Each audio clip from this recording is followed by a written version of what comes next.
l'offrande. Vous voyez que le pasteur, le matin, quand il a commencé la modération, il a dit que nous devons se connecter à la source. Nous devons nous connecter à la source. Vous voyez que c'est la source qui alimente les rivières. Il faut se connecter à la source pour boire de l'eau pure. Jésus-Christ a dit à la femme samaritaine que si tu savais le don de Dieu, tu m'aurais demandé de l'eau. Et de l'eau qui coulerait de moi te donnerait la vie éternelle. Vous voyez? La vie éternelle. Donc, nous devons nous connecter à la source pour avoir le réveil que nous attendons. Parce qu'il y a eu des prophéties sur le réveil. Et les églises aujourd'hui disent tout le temps qu'il y aura un réveil. D'autres disent que le réveil commencera de l'Afrique. D'autres disent que ça va venir des États-Unis. D'autres disent de l'Europe. Dans tous les cas, il y aura un réveil qui a commencé. Parce qu'à l'époque, c'est l'Europe qui a ramené le réveil, qui a atteint l'Afrique. Hein, par Tony Osborne, etc. L'évangile est arrivé jusqu'en RDC, par exemple. Donc, le réveil va venir. Maintenant, il faut qu'aujourd'hui, ce matin, nous examinions ensemble quelles sont les choses que nos pères ont posées pour que ce réveil arrive. Quelles sont les choses qu'ils ont faites pour que ce réveil arrive. Christ étant donc l'auteur du réveil. D'où le terme de ce matin, offre-toi à Dieu et deviens une offrande. Amen. Offre-toi à Dieu et deviens une offrande.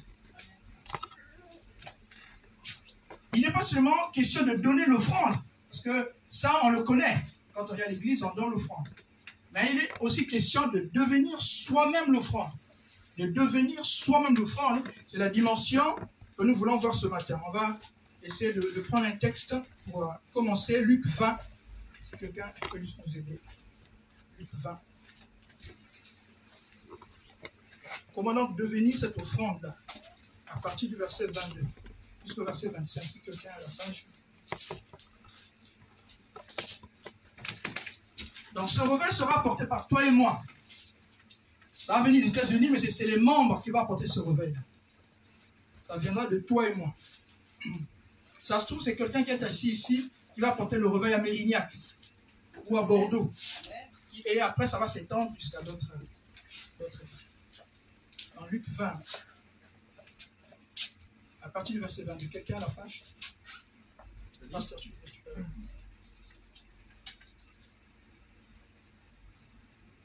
Ils se mirent à observer Jésus, et ils envoyèrent des gens qui feignit d'être justes pour lui tendre des pièges. Il saisit de lui quelques paroles afin de le livrer aux magistrats et à l'autorité du gouverneur. Ces gens lui posèrent cette question. « Maître, nous savons que tu parles et enseignes droitement, et que tu ne regardes pas à l'apparence, mais que tu enseignes la voie de Dieu selon la vérité. Nous est-il permis ou non de payer le tribut à César ?» Jésus, percevant leur ruse, leur répondit. « Montrez-moi un denier. De qui porte-t-il l'effigie et l'inscription? » De César, lui répondirent-ils. Alors il leur dit, « Rendez donc à César ce qui est à César, et à Dieu ce qui est à Dieu. » Amen. Amen. Amen. Rendez donc à César ce qui est à César, et à Dieu ce qui est à Dieu. Ici, en fait, vous avez un groupe des souverains sacrificateurs qui arrivent vers Jésus. Il n'y avait pas que eux, il y avait les scribes. Les scribes, c'est des spécialistes de la loi, des docteurs.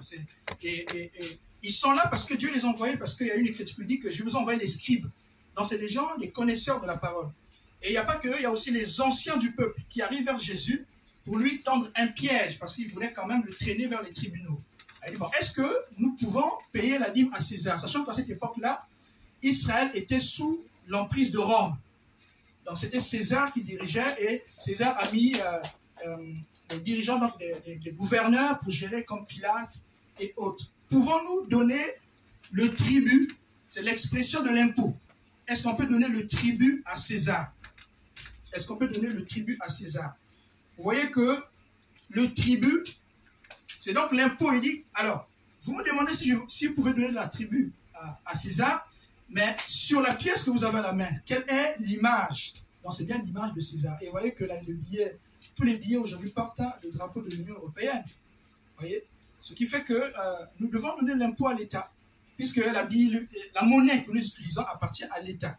Il est important de donner la monnaie à l'État. Mais moi, c'est la réponse de Jésus qui attire mon attention. Donnez à César ce qui est à César, puisque le billet que vous avez, la pièce, porte l'effigie de César.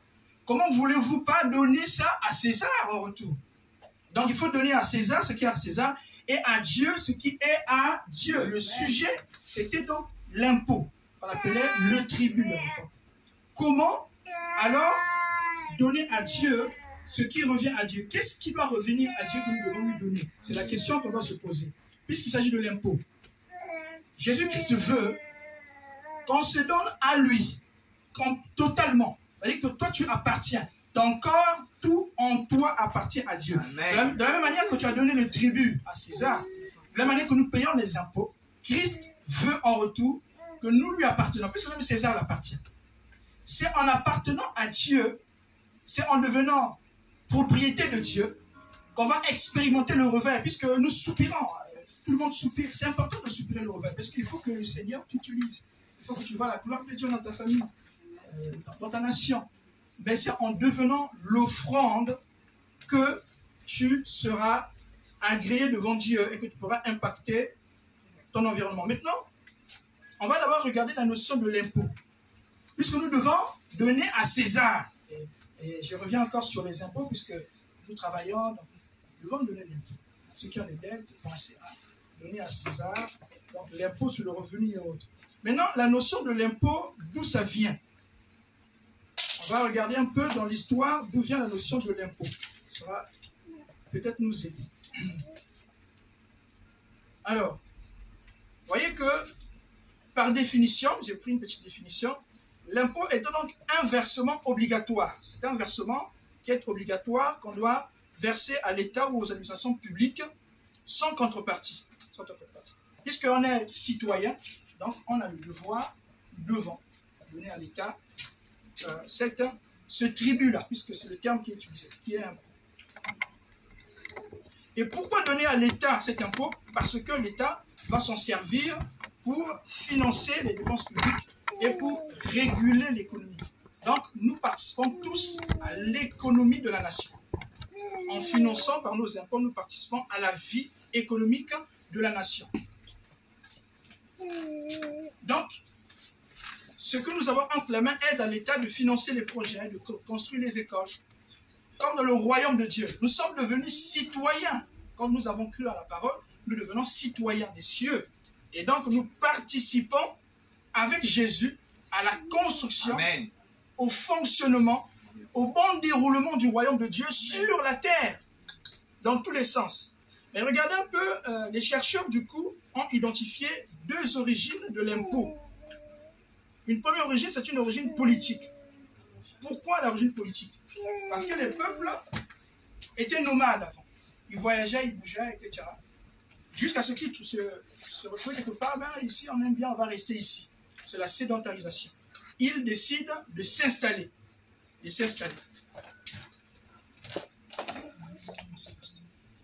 Donc la sédentarisation. On est des voyageurs, on est tous des voyageurs. Et un jour, un bon matin, on décide de s'installer dans un territoire qui nous est plein, qui nous est bon. Et une fois installé, après chacun fait des activités, etc., il y a un corps élite qui décide de protéger la cité. Et donc le corps élite exige à ce que les citoyens qui habitent dans la petite ville puissent donner une tribu, enfin un tribut, je voulais dire, ou un impôt pour le travail de sécurité, le travail de surveillance qu'ils font sur la ville. Donc, première origine politique à cause de la scène. Et l'argent de l'impôt qu'ils vont donner à ce corps élite-là viendra donc de l'agriculture, du travail de leurs mains, et après, ils doivent donner en retour un impôt, un tribut au corps élite pour la surveillance de la ville. Et les chercheurs pensent qu'il y a aussi une origine religieuse, parce que là, on est encore dans la nature, puisque Paul nous dit que la nature nous enseigne. Après, on reviendra dans la Genèse pour voir d'où vient donc cette notion. Religieuse, pourquoi? Parce que vous êtes dans la cité, la plupart avaient des croyances. On vient donc des pays, la plupart on est dans le paganisme, donc les divinités comme les dieux grecs, etc. Donc les gens avaient l'habitude de donner un tribut, un impôt aux divinités en guise de remerciement parce qu'il m'a donné du blé, parce qu'il a donné la productivité au pays. Donc les gens faisaient des sacrifices humains, ça continue encore d'ailleurs dans certaines sectes religieuses, des sectes. Donc Même dans les familles, hein, il y en a pour la prospérité qui font des... Donc, ce fait de donner des sacrifices là, donc des offrandes, puisque c'est le sujet qu'on veut traiter, des offrandes. Ils donnaient donc des offrandes à leur divinité. Et l'Église, avant même d'aller chez les Juifs, l'Église aussi utilise donc la dîme pour illustrer cet aspect de reconnaissance à l'État, de reconnaissance à la divinité qui m'a donné les enfants, entre guillemets, pour les païens, dans le sens du paganisme. Hein. C'est plus fort que païens non-croyants. Dans le paganisme, ça dit que pour ceux qui avaient des croyances aux dieux étrangers. Donc, en guise de reconnaissance, ils donnent une tribu, un sacrifice. D'ailleurs, les stars continuent à le faire, il y a des morts partout. Ce n'est pas le sujet du jour. Donc, c'est une reconnaissance. C'est une dîme que tu donnes à l'État ou à l'autorité qui te donne cette prospérité. Mais cet impôt n'était pas seulement donné en numéraire. Au Moyen-Âge, cet impôt pouvait être donné en nature. Ça veut dire que moi, je te protège tout ça. Il y a une période de l'année où tu viens là, tu travailles pour moi. Et ce qu'ils disent ici, ils disent que c'est en forme de corvée, donc des travaux à l'honneur de la personne, de l'autorité de la ville, une journée de travail, d'un temps de travail contre la protection du Seigneur. Vous voyez? Ça pouvait être aussi de la taille. Il y a de la taille, en espèces, de la gabelle, toujours en espèces. Mais cette fois-ci, ils vont prélever dans les denrées, dans l'agriculture, dans tout ce que vous faites là, ils vont prélever dans le travail de tes mains une partie de la production en guise de remerciement de l'autorité ou du Seigneur. Donc, la gabelle, c'est ce qu'ils appellent la gabelle. Maintenant, Moyen-Âge, c'est terminé. Nous sommes au temps contemporain. C'est là où nous, à l'époque contemporaine, depuis 1954, l'État décide de prélever un TVA. Donc, on devrait être reconnaissant puisque l'État nous protège. L'État nous produit des billets. Tu es obligé. C'est pas non, si je vais donner si je peux. Non, il n'y a pas question de je vais donner. Tu es obligé de donner à l'État. L'État prélève donc dans les denrées alimentaires que nous achetons de la TVA depuis 1954 et aussi aujourd'hui l'impôt sur le revenu. Vous voyez donc la reconnaissance. Tout part par la reconnaissance. Tout part par la reconnaissance. Maintenant, dans l'Ancien Testament, curieusement, Caïn et Abel vont avoir cette notion-là, alors que Dieu ne les a même pas enseignés. Dieu a dit à leur papa, Dieu a dit à Adam et Ève que cultiver la terre, tout ça. Mais il leur a jamais dit, cultiver la terre et donnez-moi un impôt en retour. Non. Maintenant, je me suis demandé d'où Caïn et Abel en tiraient la leçon que bon, puisqu'on a travaillé, on va quand même donner à Dieu le produit de notre travail. D'où ils ont tiré ça? Un frère ou une sœur pourra lire Genèse 4, à partir du verset 1 à 5.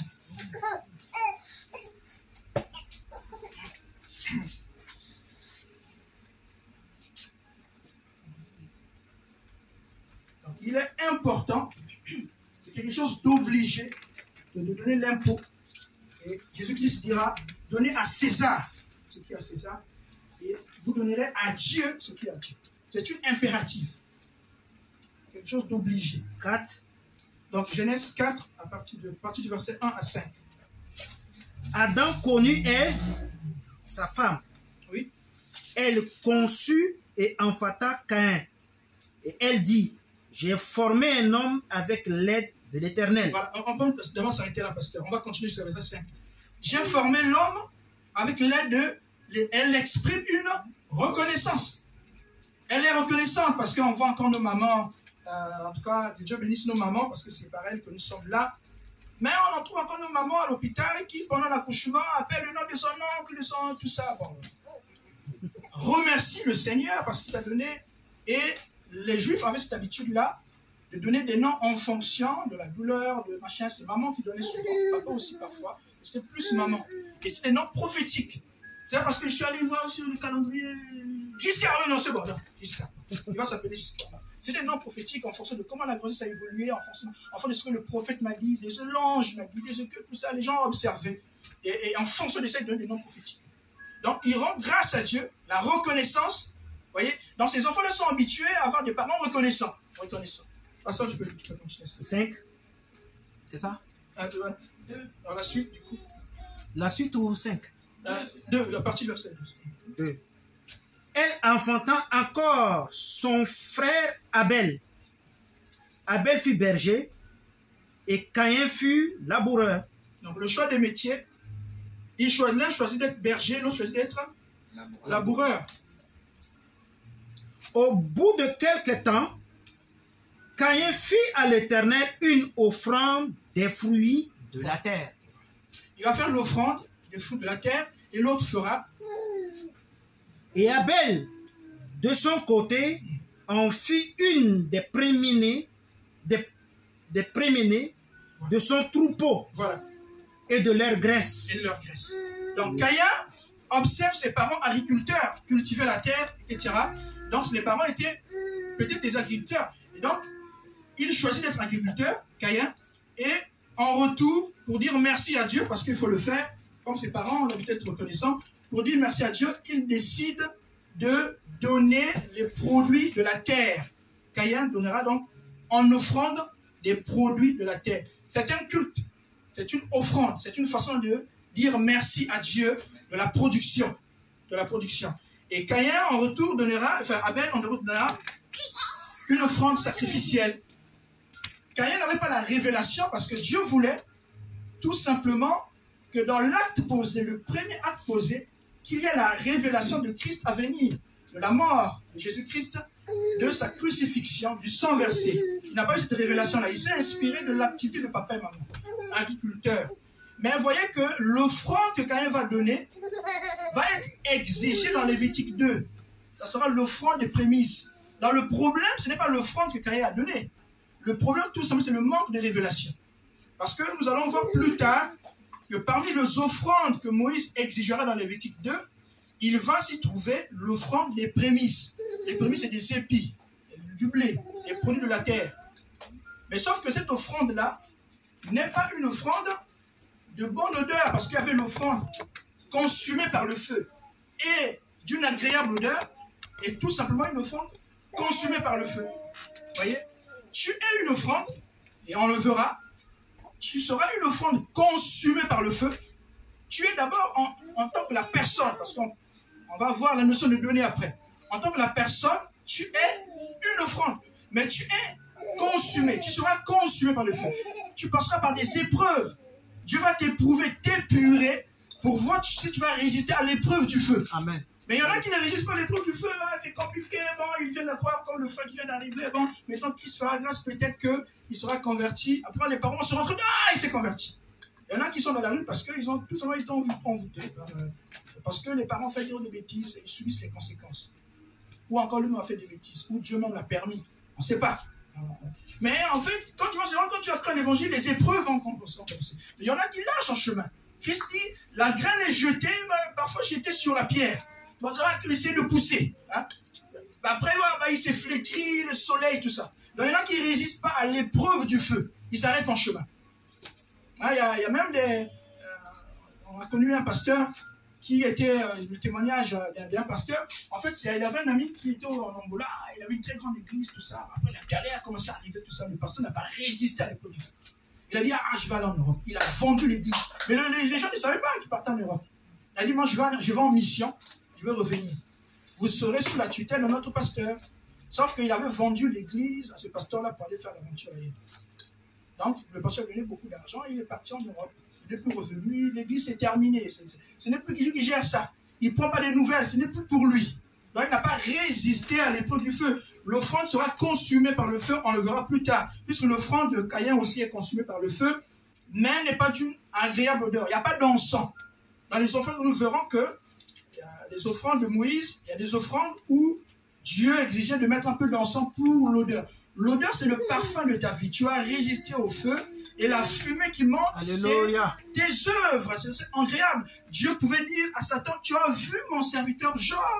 Est-ce que tu as vu? Dieu était fier à cause des œuvres qu'il manifestait. Alléluia. Un parfum qui est monté au ciel et qui a fait la gloire de notre Dieu. L'offrande. Donc, nous sommes une offrande. Nous allons donner l'offrande. Ça, c'est un autre aspect. Nous sommes d'abord l'offrande. Puisque l'offrande même de Caïn représente Christ. Et Moïse, on va voir ça tout à l'heure. Et l'offrande d'Abel aussi représente Christ.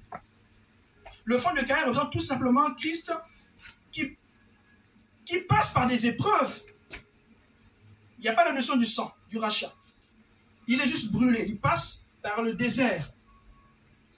Donc Noé va faire aussi la même offrande. Noé, après le déluge, fera la même offrande. Il est reconnaissant. C'est la race des reconnaissants. Vous voyez qu'il y a une race. Dieu va créer une race. Il va briser la Bible. À partir de 7, l'adoration va reprendre. À partir de 7. Hein? Sachant que Caïn, là-bas, on ne parle même plus de lui. On ne sait même plus qu'est-ce qu'il est devenu. Donc, il y a une certaine race de ceux qui sont reconnaissants. Et Noé en fit partie. Noé, il sort du bateau après le déluge. Et là, pour la reconnaissance de ce que Dieu lui a protégé, tout ça, à la sortie même, il va faire une offrande. Et il fera l'offrande à Genèse 8, à partir du verset 20. Genèse 8, à partir du verset 20. Noé bâtit un autel à l'Éternel. Il prit toutes les bêtes pures et tous les animaux purs. Il offrit des holocaustes sur l'autel. Voilà. À la sortie, il va offrir des holocaustes. Et si vous lisez la suite, vous allez voir que dès que Noé a offert l'offrande à Dieu en guise de reconnaissance, tout de suite là, Dieu parle. Dieu, il descend, il dit à Dieu, je suis désolé, je vais plus détruire la terre. C'est là où Dieu a parlé. Il a fait un signe dans le ciel, il dit, je le jure, je ne détruirai plus jamais la terre, tout ça. À cause de l'offrande de Noé, c'est important. À cause. Un ventre affamé ne bénit pas. Je suis désolé. Un enfant désobéissant, comment je veux le bénir? Il bénéficiera des bénédictions que Dieu a prévues pour lui en tant que Père du cosmos. Mais il y a des bénédictions que le Père relâche. Parce que l'enfant est obéissant. Parce que l'enfant me fait du bien. Esaïe, avant de mourir, il a dit, bon, tu veux que je te bénisse? Va me chercher, donne-moi une offrande. Moi, je te bénirai après. Va me chercher une offrande, bon, tu m'amènes là, je veux bien manger. Et Jacob a été plus malin. Et il a été plus malin qu'Esaü, bon, tout ça. Sa mère lui a dit, moi, je connais mon mari, donc fais-moi ça là. Ça marche. Et ça marche. Vous voyez qu'une fois qu'il a mangé, quand il a bien mangé, et il s'est dit, bon, viens, maintenant, là, ça c'est bon. Là, c'est bon. Je pose là-bas, je te bénis, mon fils. Donc, Dieu te bénira forcément. Quand tu auras fait l'effort de ta vie, comme une offrande que tu te donneras à Dieu. Amen. On va voir ça dans le Nouveau Testament, parler de notion de l'offrande en tant que la personne. Alléluia. Mais ils vont aussi te bénir parce que tu sais donner. Donne à César ce qui est à César. Donne à Dieu ce qui est à Dieu. Dieu n'a pas seulement besoin de toi comme personne. Il a aussi besoin de tes revenus. Puisque César va fabriquer le billet. Dans le souffle là que César a, mais c'est le souffle qui vient de Dieu. Mais dans même le billet de César là, Dieu a besoin de ça. Mais oui, Dieu a même besoin du billet de César. Mais il est respectueux des lois de l'environnement, il respecte l'autorité que lui il établit. Voilà pourquoi il faut que tu suis l'ordre, que tu respectes. Bon, tu vas d'abord donner à César, c'est un humain, c'est lui qui a été établi là, tu lui donnes. Non? Après tu vas me donner. Toi tu m'appartiens déjà. Donne-moi quand même, parce qu'avec ça, je vais donner à mes serviteurs, je vais construire mon temple, je vais faire avancer l'œuvre. Parce que Moïse demandera à ce qu'on ramène. Moïse dit, ramenez au temple pour l'avancement. Quand il a eu la vision de construire le tabernacle, il dit, amenez des habits, amenez. Abraham, quand il sort de la défaite des rois, Dieu va lui dire, Dieu va apparaître à Abraham, à la défaite des rois. Mais la victoire qu'Abraham a expérimentée quand il est parti délivrer Lot, c'est Dieu qui lui a donné cette victoire-là, ce n'était pas donné. Il n'avait pas beaucoup d'argent, il n'avait pas aussi une grande armée pour aller combattre les rois. Vous voyez? Donc, une fois qu'Abraham sort de la victoire, Dieu apparaît comme Melchisédek, le souverain sacrificateur, qui est ni père ni mère. Et Abraham reçut la révélation. La Bible dit, Abraham lui donna la dîme de tout. Abraham lui donna la dîme de tout. Et cette partie-là, vous l'aurez à Genèse 14, verset 20. Abraham va lui donner la dîme de tout. Vous pouvez lire à la maison, on va aller plus vite. Donc, Genèse 14, verset 20, Abraham va donner à la suite. Donc, tu as une entreprise qui marche. Ça marche parce que la Bible dit, de la même manière que ton âme prospère, tu seras prospère. Donc, tu as offert ta vie à Dieu. Il y a des gens qui sont bénis parce que tout simplement ils sont bénis à Dieu. Je suis désolé, mais Dieu bénit tout le monde, hein, comme un père du cosmos. Mais il y a des bénédictions particulières que Dieu libère de la vie de quelqu'un à cause de l'obéissance. Voilà pourquoi les païens prospèrent. Oui, Dieu est Saint-Père, bon. Et même nos pères méchants, là, il a dit, bon, papa méchant, il sent le pain. Il ne vous donne pas du pain. Alors pourquoi je ne vais pas donner le père des enfants? Donc, en tant que père, ton semence, il bénit les méchants. Mais il y a des bénédictions particulières qui veulent libérer quand tu deviens une offrande. Quand tu as donné ta vie complètement au Seigneur. Comment donner ta vie, on verra. Vous voyez? Salomon, pour finir sur l'Ancien Testament, Salomon avait l'habitude de monter dans les hauts lieux pour prier ou pour faire des offrandes. Sauf que les hauts lieux, cette expression-là n'est pas utilisée que pour aller rencontrer Dieu, puisque les païens, donc ceux qui sont dans le paganisme, montaient aussi dans les hauts lieux pour aller offrir des sacrifices à leur divinité. Mais ça ne marchait pas. Oui, il était agréé, bon, il avait la bénédiction de son père. Son père était un roi que Dieu avait béni, David. Donc, il avait, on va dire, c'était un ayant droit. Jusqu'aujourd'hui, c'est un ayant droit. En France, tu n'as pas de titre de séjour, à rien. Tu n'es pas encore un ayant droit. Tu as le droit quand tu vas avoir le titre de séjour. Donc, Salomon était un ayant droit parce que son père était juste. Donc, il bénéficiait de la bénédiction de papa. Vous voyez? Papa peut souffrir. Voilà pourquoi les enfants doivent obéir même aux parents. Ton parent peut souffrir là jusqu'à mourir. Mais puisqu'il est obéissant à Dieu, Dieu va bénir les enfants derrière. Donc c'est pas parce que papa est pauvre que toi tu vas insulter. Non, ça marche pas comme ça. Il y a des choses qui seront faciles pour toi à cause de la bénédiction de ton papa, de l'obéissance à papa. Papa était obéissant à Dieu et Dieu a béni. Il dit, ah bon, comme il est un peu vieux, il est fatigué comme ça, bon, ça sert à rien que je le bénisse là. Bon, qu'il aille seulement, c'est pas grave. Mais la bénédiction suivra derrière. Les enfants vont en profiter. Et donc, Salomon était un endroit. La bénédiction. Mais cette bénédiction ne pouvait se déclencher que quand une action devait être faite. Déjà, il était soumis à Dieu, c'est une chose. Salomon était une offrande pour Dieu, puisqu'il suivait la loi.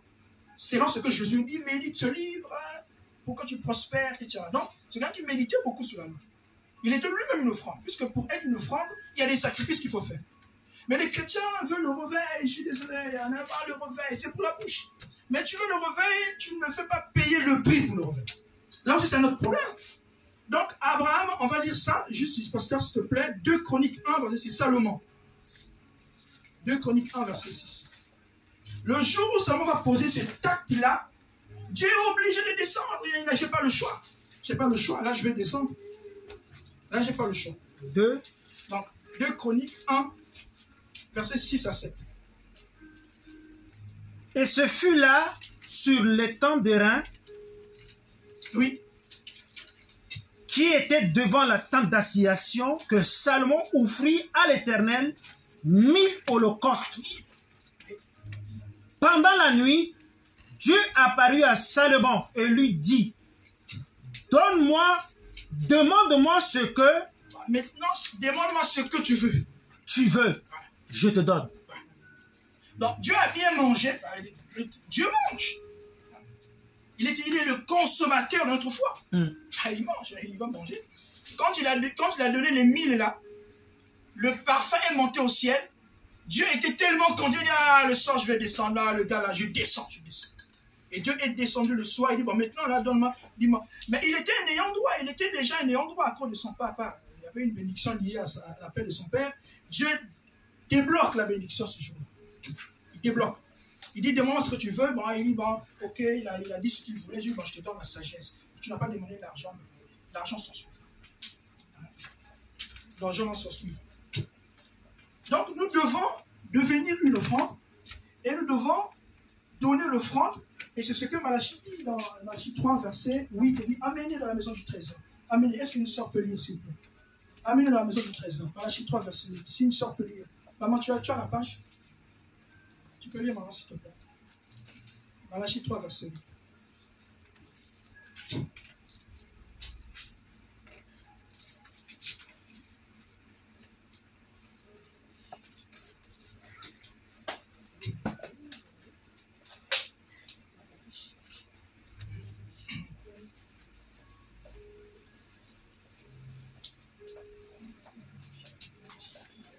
Malachie 3, 8. à partir du verset 8.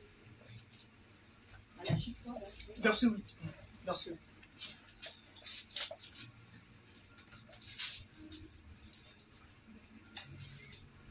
Un homme trompe-t-il Dieu? Est-ce qu'un homme peut tromper Dieu? Bon, est-ce que toi tu peux tromper Dieu? Entre nous. Est-ce que tu peux tromper Dieu? Tu vas me tromper, bon, parce que moi je ne vois pas. Dieu est omniscient. Quand tu es même dans ta voiture, il voit ce que tu fais. Il voit. Oui, il est omniscient. On ne peut pas tromper Dieu. Oui. Car vous me trompez. Voilà. Et vous dites, en quoi t'avons-nous trompé? Donc là, il a affaire à des religieux. Là, tu as affaire à des religieux, ils vont dire, ah, mais Dieu, mais en quoi on avons-nous trompé? Nous partons au temple. Nous partons tout le jour au temple. Mais comment tu vas te tromper? Et Dieu va dire quoi? Dans les dîmes et les offrandes. Voilà. Donc, tu peux continuer, tu finis le verset. Vous êtes frappés par la malédiction et vous me trompez. La nation tout entière. Voilà. Apportez à la maison de C'est la partie qui m'intéresse parce qu'on parle de la malédiction. Dieu va bénir ses enfants. Dieu veut les bénir. Donc, il dit apportez à la maison du trésor toutes les dîmes, Voilà. afin qu'il y ait de la nourriture dans ma maison. En fait, Mettez-moi de la sorte à l'épreuve, dit l'Éternel Voilà. des armées. Et vous verrez si je n'ouvre pas pour vous les écluses des cieux. Amen. Amen. Si je n'ouvre pas pour vous les écluses des cieux, ça c'est une bénédiction particulière. C'est pas une bénédiction du cosmique, non, du cosmos, non. C'est une bénédiction particulière due à cause. Mais pourquoi tu avais instauré ça? Dieu accorde à cause de l'obéissance. À cause de l'obéissance. À cause de l'obéissance. À cause tout simplement de l'obéissance. Et Dieu fait exprès de mettre cette loi en place. Pourquoi? Parce que vous voyez que quand Dieu a séparé les 12 tribus, il y avait une tribu qu'on appelait Lévi qui était consacrée au culte. Lévi était une tribu qui était consacrée au culte. Et il n'avait pas droit à la terre. Quand Dieu a réparti les terres, là, il n'avait pas donné les terres aux Lévites. C'était une famille, il n'avait pas de terre du tout. Donc, il dépendait tout simplement du temple. Il dépendait à 100% du temple. Il dépendait au temple. Ce n'est pas l'objet du message. Mais en fait, cette tribu-là dépendait à ce qu'on ramenait au temple. Il n'avait pas de terre. Et donc, c'est d'ailleurs les frères qui lui donnaient un petit morceau, une petite parcelle. Vis là-bas avec ta famille. Après, tu auras un peu des petites choses qu'on va donner à l'église. C'est comme ça qu'il vivait.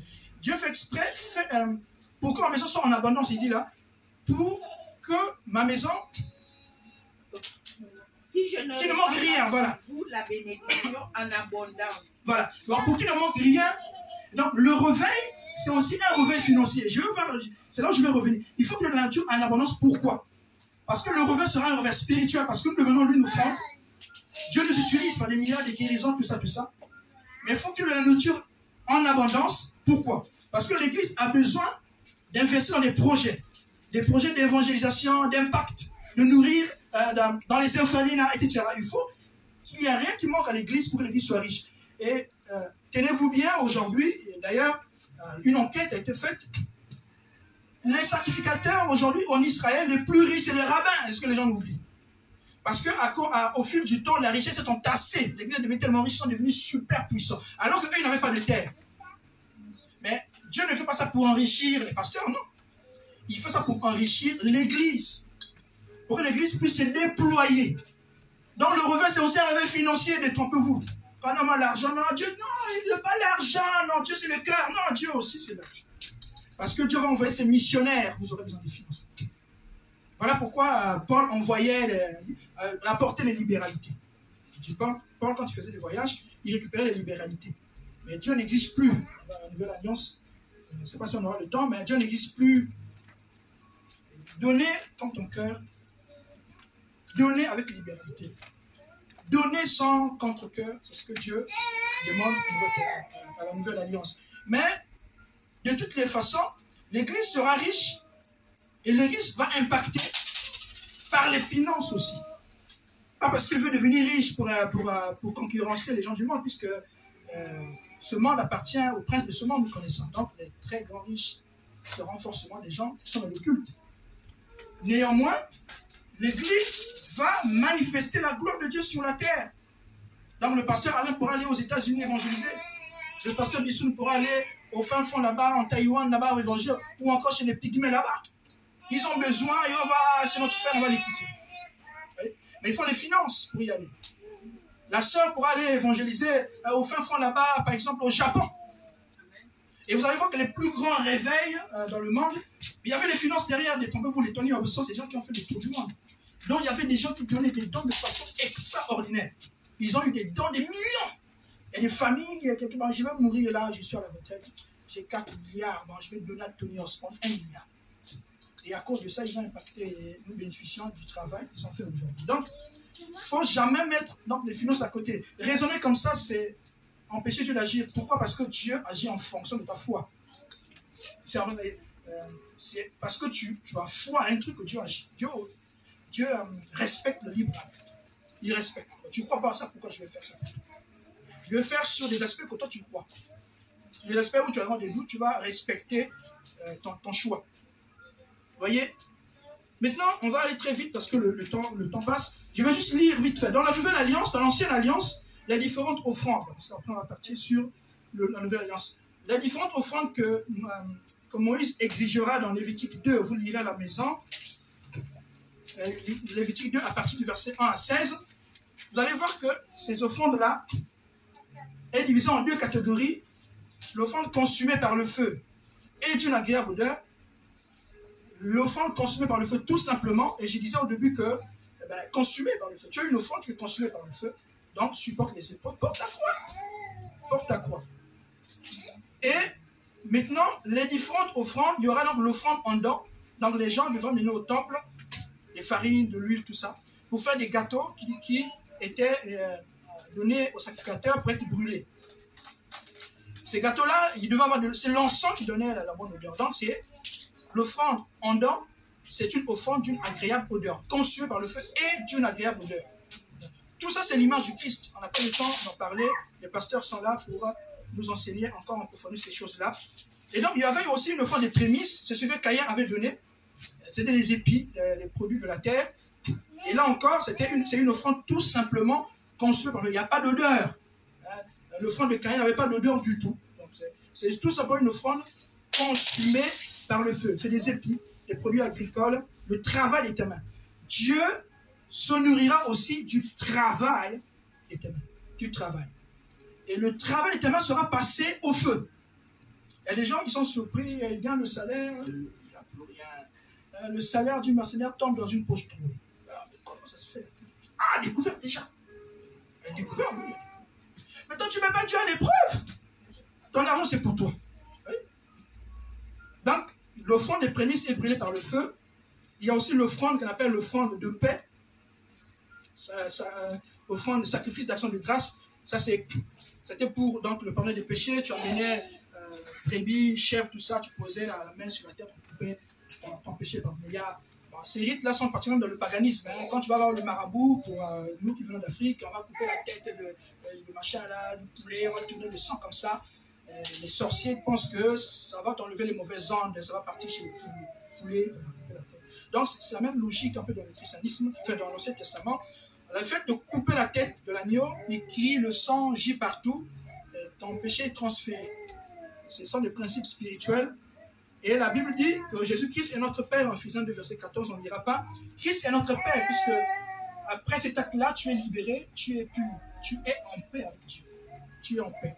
Donc, toi, en devenant une offrande, tu te donnes, le Seigneur te purifie en retour, tu es en paix avec Dieu, tu es réconcilié avec Dieu, tu es réconcilié avec Dieu. On n'a pas le temps de le voir, mais sinon, il y avait une partie de l'offrande qui était donnée à l'Éternel, donc la graisse et autres, les lobes, tout ça, et une partie était donnée au sacrificateur, puisque celui qui travaille au temple mange au temple, donc une partie de l'offrande était donnée vraiment au sacrificateur qui faisait le service, et une partie revenait aux familles.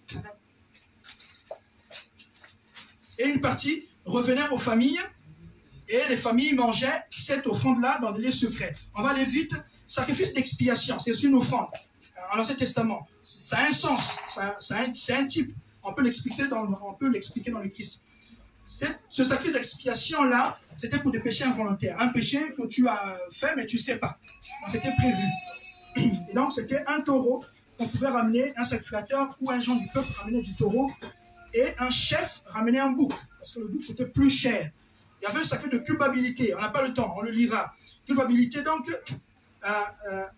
quand tu faisais un truc, un acte, un péché, tu devais faire des aveux. On était obligé de faire un aveu. Après, tu ramenais tu ramenais aussi là un bouc, tu ramenais une femelle en menu bétail, parce qu'il y avait des gros bétail, donc les menus bétail, chèvres, tout ça, tu le ramenais aussi. Mais ici, c'est exigé qu'il soit femelle. C'est un type aussi. On n'a pas le temps de voir ça dans le côté prophétique. Il y avait des libations. Dans nos familles, ça se fait aussi. Il y a des familles comme ça, où pendant la fête, on a versé le vin. Ça se faisait à l'époque aussi. Donc, c'était du vin. On versait pendant le service sacrificiel. On appelle ça des libations. Nous, en tant que croyants, on ne peut pas le faire. Dans les familles, on le fait parce que, par exemple, dans la logique des traditions, verser du vin dans l'ancêtre, boire un tout petit peu. Nous, on ne le fait pas. Il y avait aussi la dîme. Ça fait partie de l'offrande. Et enfin, il y avait l'offrande pour l'avancement de l'œuvre exigée par Moïse dans l'Exode 35, verset 4. Maintenant, regardons un peu ce que Christ veut pour nous. Dans la nouvelle alliance, ça ne sera plus exigé. La dîme sera toujours exigée. Mais il y a une certaine libéralité. Donc les gens vont ramener selon ce que le Dieu te met dans le cœur. On appelle ça des libéralités. Il y aura aussi ce qu'on appelle le droit du prédicateur, juste pour la connaissance. Il y aura aussi ce qu'on appelle le droit du prédicateur, celui qui travaille le terre, mange le terre. La logique va rester. Le droit du prédicateur, etc., etc. Et on va donc voir Luc 6, verset 38. Luc 6, verset 38. Il peut juste donner la Bible aux frères. Peut-être qu'il aura besoin de lire un verset tout à l'heure. Oui, j'en ai vu un autre. Luc 6 combien? Donc, Luc 6, verset 38.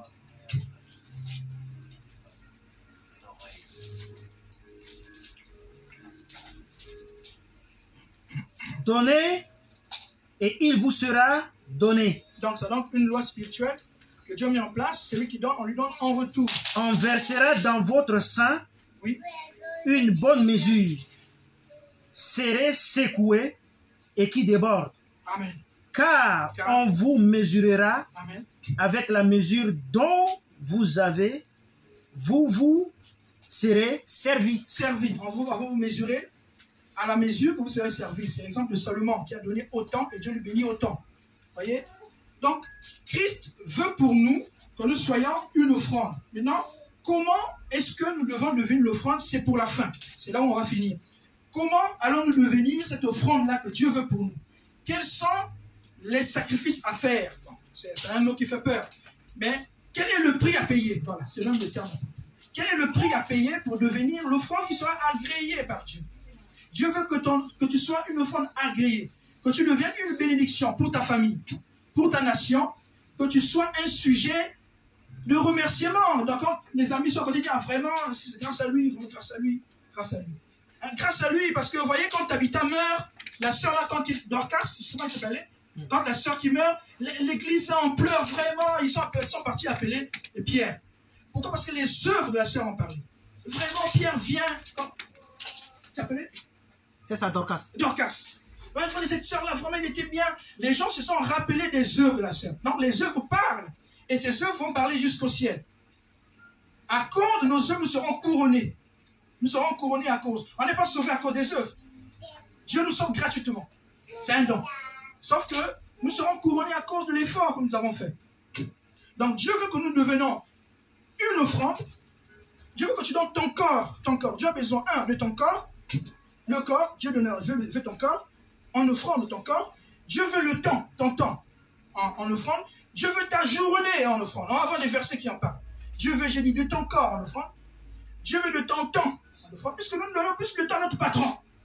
Et l'église, non, l'église, encore, s'il est déjà 19h, l'heure de l'intercession. Non, je suis fatigué. Oui? Donc Dieu veut que tu donnes de ton temps. Puisque nous donnons ça au patron. Nous sommes motivés parce que nous donnons ça en contrepartie. Dieu veut que tu donnes sans contrepartie, d'après la définition même de l'impôt. Tu donnes ça, il n'y a pas de contrepartie, sans contrepartie. Tu ne vas pas le dire à Macron, bon, puisque je t'ai donné mon tout ça, mon impôt là, il faut que tu me payes la voiture. Il te donne les privilèges. Tu es un citoyen, tu as droit aux privilèges. Tu es un ayant droit. Bon, tu auras peut-être la CAF, vite fait, peut-être, ou pas, si tu travailles tout. Tu ne vas pas aller au vigilant, c'est sans contrepartie. Donc, de ton corps, de ton temps à Dieu, de ta journée à Dieu. Dieu veut que tu donnes dans la journée. Il y a même les chrétiens qui ne jeûnent plus. Il attend voir le personne qui va dire le jeûne, c'est comme déjà, peut-être dans 4 mois. Là, je vais attendre 4 mois. Non. Le personne qui nous va donner notre programme de jeûne, on va suivre parce que c'est la tête que Dieu met devant nous. Mais aussi, on a notre programme à nous. je peux jeûner à la maison, sans attendre le programme de l'église. On verra donc des versets vite fait, si on peut, dans pour le corps. Romains 12, verset 1.